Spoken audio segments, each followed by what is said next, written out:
I'm clocking in at about 10:02 p.m., if the time on the register is to be believed.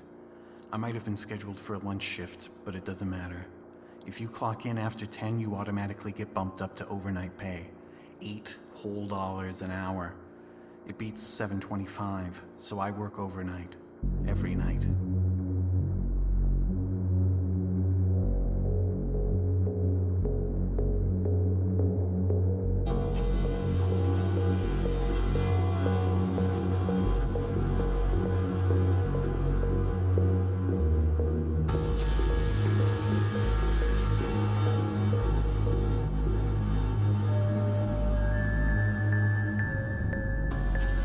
I work fast food. In this case, the burger and fries variety. But it doesn't matter what's being sold. Fast food has a ubiquitous character. Besides the bump in pay, the benefits of overnight include a closed lobby and nearly no supervision. Customers are kept at an appropriate remove, outside. Just so many blurry squawks and barks coming through fuzzed out speakers. Just so many hands jabbing bills and coins out of the darkness, clutching at bags filled with grease.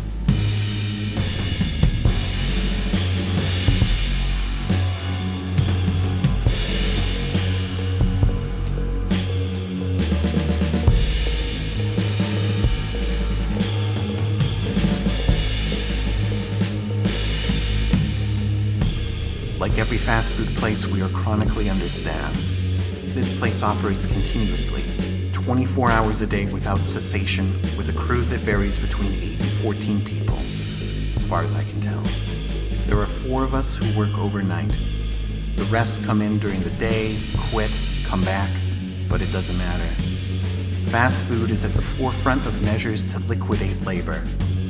Every possible amount of skill that one might imagine could be involved in the preparation of food has been automated away. I don't even flip burgers. I lay sickly pink discs on the grill and press a red button, which makes a heating pad descend from the top of the grill to ensure proper and thorough cooking. After about a minute and a half, a timer screeches at me until I press a green button, which raises the heating pad, and then I scoop up the now gray-brown bubbling patties and put them in a holding tray. The only skill required is light hand-eye coordination, and especially a spiritual stamina which one only builds through deepening material desperation. The floor plan optimizes the machinery, actively reduces efficient movement and coordination between employees. It is an engine of accumulation. You could easily imagine it processing the people in the lobby into nice little bags to be doled out at the drive-thru. It is profoundly alienating and hostile to human life. Fast food is an extractive industry, which despises both its own human resources and its customer base. This is a burger and fries joint next to an exit off of I-90 in a medium-sized Midwest city. It's a lure to those weary few who have driven at least an hour from the nearest town, or those who have been driving even further, even longer. The only thing open after 9 p.m. It is across the street from a bar and directly next to a gas station casino hybrid, the culinary equivalent to video poker and penny slots in the fetid back room of a come and go.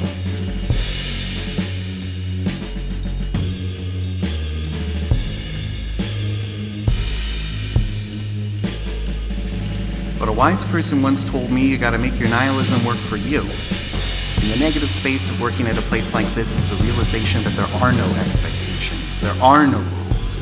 We're simply warm bodies, necessary to keep the equipment moving at its preset pace until such time as it's cheap enough to replace all of us with additional machinery. One person owns every one of these restaurants in town, and he's never set foot in any of them. I'm getting paid $8 an hour. That's 3 combo meals, 3 slabs of near gooey beef patties, 1.5 minutes worth of cooking. The grill fits 24.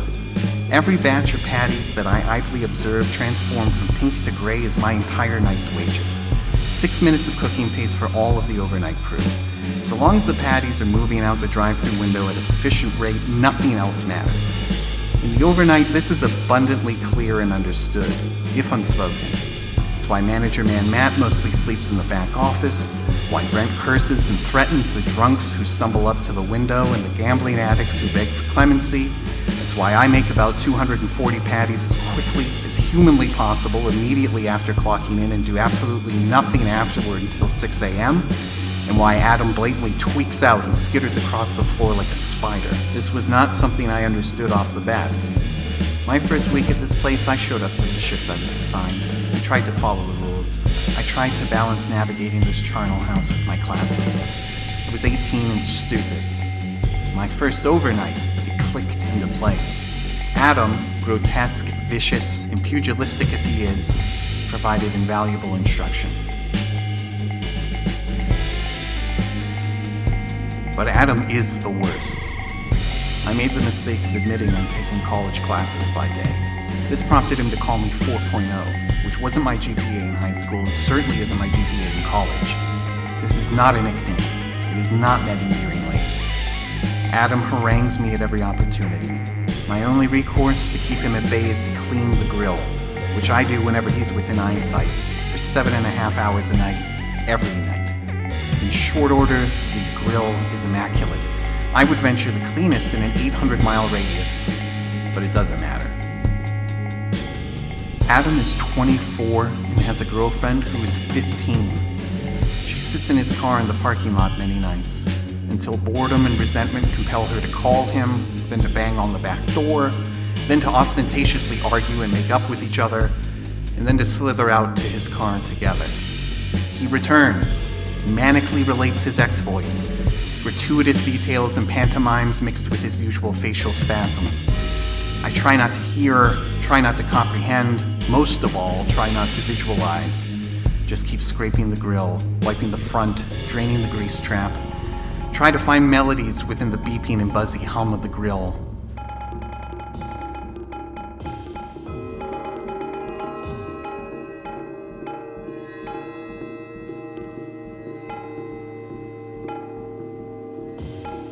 Fast food has a certain timelessness, a distinct sense of entombment. Behind the counter, back by the grill, windowless, grimy metal and dull chrome blending together, staring down at brown plastered checkered floors, time is obliterated, washed away in this miasma of whining machinery, sweaty grease, sickly light. It is 10 p.m. It is 6 a.m. It is a suffocating night in August 2006. It is tonight. It is Saturday. It is a damp and miserable Tuesday morning in November 2011. It is always. It is never. Events occur, escapades unfold, a homespun tapestry of infamous nights haphazardly stitched together. But they all blend and curdle, lose distinction, just faint outlines, like stains on the floor and walls, just a general earwax orange after being doused with the Lysol of time. The worst bar closed Saturday ever is exceeded again and again. And besides, if you'd been here back in 03, 4th of July, now that was a bad bar closed Saturday. Guy climbed in through the window. Apocryphal, surely, but it doesn't matter. It might as well be as true as any other event relayed secondhand.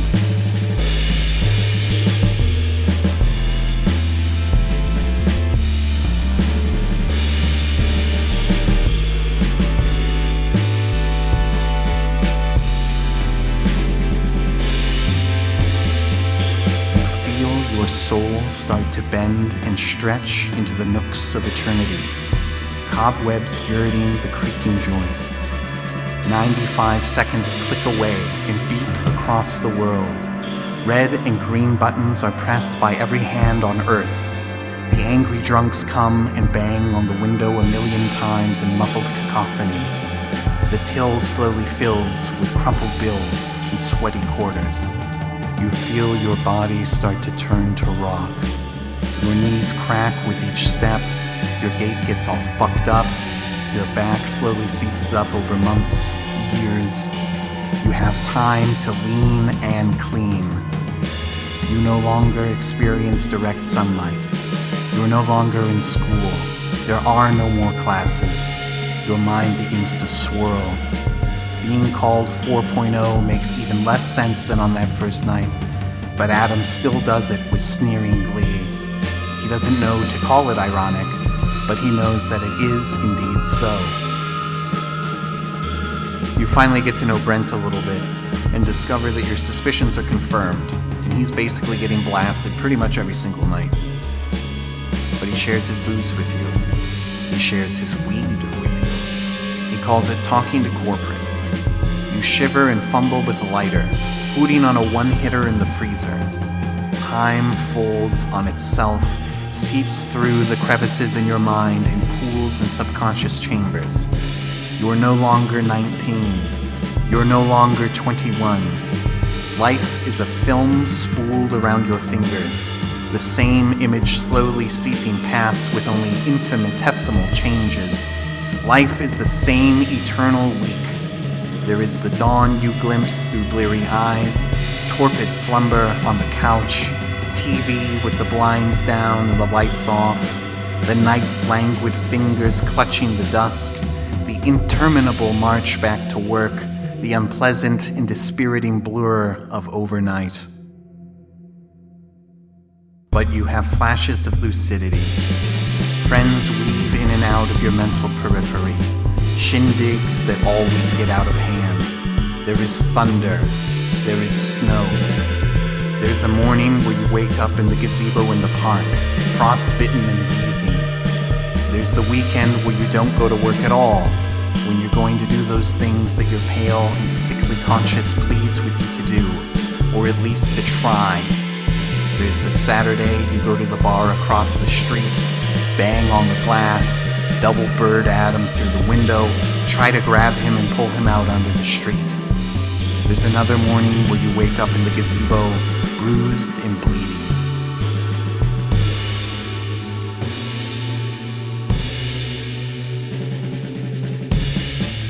You are no longer 24.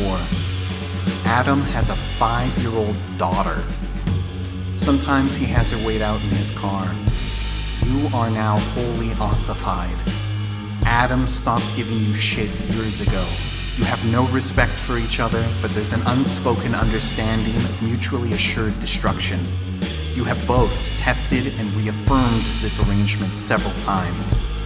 But now he skitters to himself, outside of your orbit. Manager Man Matt begets Manager Man Tony, who begets Manager Lady Linda, who begets Manager Man Mike, who more often than not just doesn't show up at all.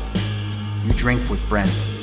Corporate is willing to take meetings at the drive-thru window now, but it doesn't matter.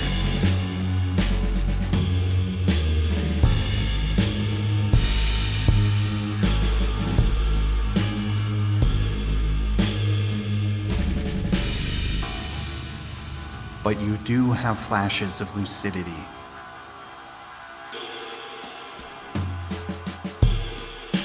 You're sitting on the floor, looking at the faded brown checkered plastic. A spark pierces your torpor. You feel compelled to look to the grill. You are extremely loath to admit that this is your anchor, your ballast. All this time, out of habit, compulsion, who knows? The grill is still clean, immaculate, modestly the best one on this entire continent. But here is a blemish, slowly wriggling and squiggling out from under the grill.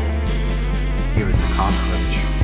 You wonder how many could fit on the grill, in the heating pan, within a bun.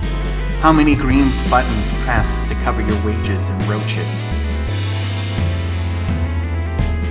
How long had it been gorged upon burnt scraps and charred grease, fat and content? Decades, centuries, surely. But it doesn't matter. The grill is constantly scraped and cleaned. The grease traps are regularly drained. Feast has yielded to famine. This is a desperate act. There is warmth beneath the grill, but there is no sustenance. There is no hope, but there never was hope. There was only mindless feeding and now a flailing search for more food. The roach drags its corpulent mass across the floor, licking each grooved square, buoyed on by the grime and grease buried beneath the Lysol. It is headed for the cooler on the other side of the room. Does it believe it can smell through the metal doors? Does it know food should be there? But there is no food there. I threw all the patties onto the grill as soon as I clocked in. I made 284 patties and jammed them into the holding tray and turned the timer off, like I always do. This roach is struggling and striving only to arrive at a certain death, marching from a charred desert to a frozen oasis. And yet there's still a dignity to this struggle. I don't know, but I do know it. This roach knows it is likely doomed.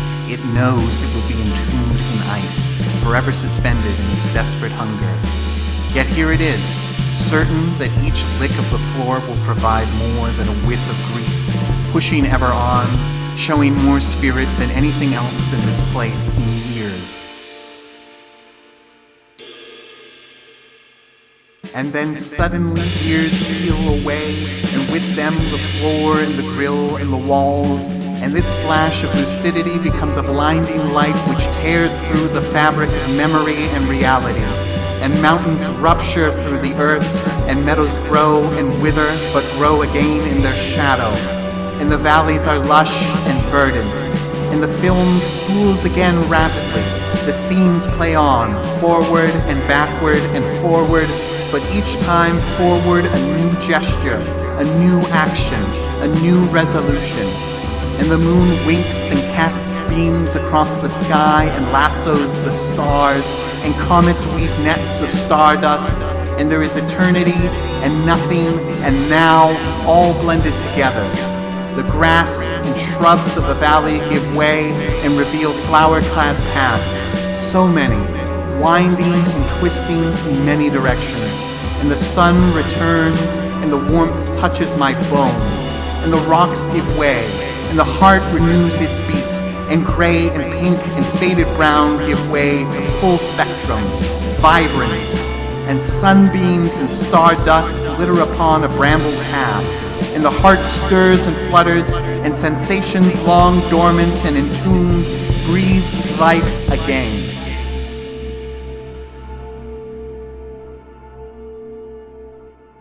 And then Adam skitters over and stomps the roach. You stupid motherfucker!